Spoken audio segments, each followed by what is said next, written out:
buku.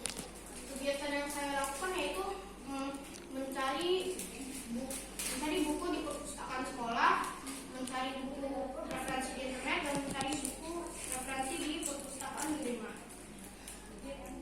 Yang kedua, membaca referensi dari internet.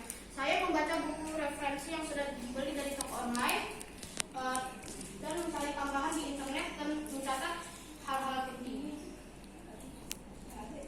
Yang ketiga, menyiapkan pertanyaan untuk wawancara. Salah satu pertanyaan yang saya ajukan ke narasumber yaitu, apakah Bapak Ibu tahu bagaimana cara menyimpan rendang agar lebih tahan lama dan tidak mudah basi? Yang keempat, menentukan narasumber dan waktu wawancara. Narasumber pertama, saya mewawancarai Tante Ulan Mayasari, seorang ibu rumah tangga yang berasal dari Kalimantan yang juga menyukai rendang. Yang narasumber kedua, seorang penjual rendang di rumah makan Padang, sekaligus pemilik. Iya. Yang kelima, melakukan wawancara. Ini adalah video dokumentasi saya saat wawancara dengan Tante Ulan Mayasari dan pemilik dari rumah makan Padang. Yang keenam, menyiapkan wadah. Masih loading ya gambar. Saya menyiapkan 3 wadah. Yang pertama, saya menyiapkan 4 wadah. Yang pertama, wadah terbuka, wadah tertutup transparan, wadah tertutup tidak transparan. 3 wadah untuk ditaruh di dalam kulkas, 3 wadah lagi untuk ditaruh di suhu ruang. Yang sama ya wadahnya. Wadahnya mana mulis ditunjukin? Yang sama. Mulis wadahnya ditunjukin. Oh nge-lag gambarnya. Oh iya. Iya ya.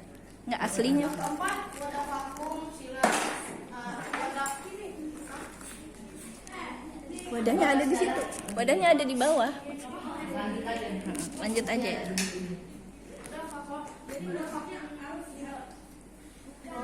Ada di tasnya. untuk menyimpan rendang dalam jangka waktu yang lebih Di lama. wordnya yang kemarin di Oh ada di sistematika. Oh ya udah. Yang kedua, menentukan jenis rendang daging rendang. Saya menggunakan bahan yang alami karena dalam daging hasil yang saya baca dalam buku yang berjudul Rendang Masakan Enak di Dunia, dijelaskan bahwa rendang alami sudah menjadi bumbu rendang sudah menjadi bahan pengawet alami bagi rendang itu sendiri. Yang kedelapan, melakukan eksperimen wadah rendang. Ibu saya memasak rendang dan menempatkannya pada wadah plastik P5. Pengamatan dilakukan dari tanggal 1 Oktober. Lalu memasukkan dan mengamati rendang. Saya mengamati aroma dan warna rendang yang ditempatkan pada wadah plastik P5 yang ditaruh pada suhu kulkas, suhu ruang, dan plastik vakum di suhu freezer. Ini adalah foto dokumentasi saya sedang memvakum plastik. Ini adalah tabel hasil pengamatan selama 14 hari.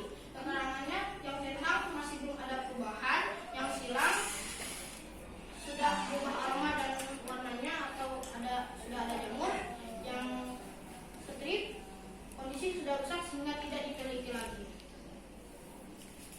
Hasil wawancara.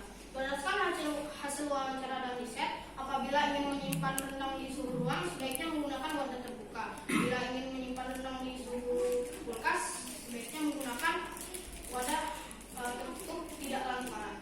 Jika ingin menyimpan rendang dalam waktu yang lama, sebaiknya menggunakan plastik yang sudah divakum silang.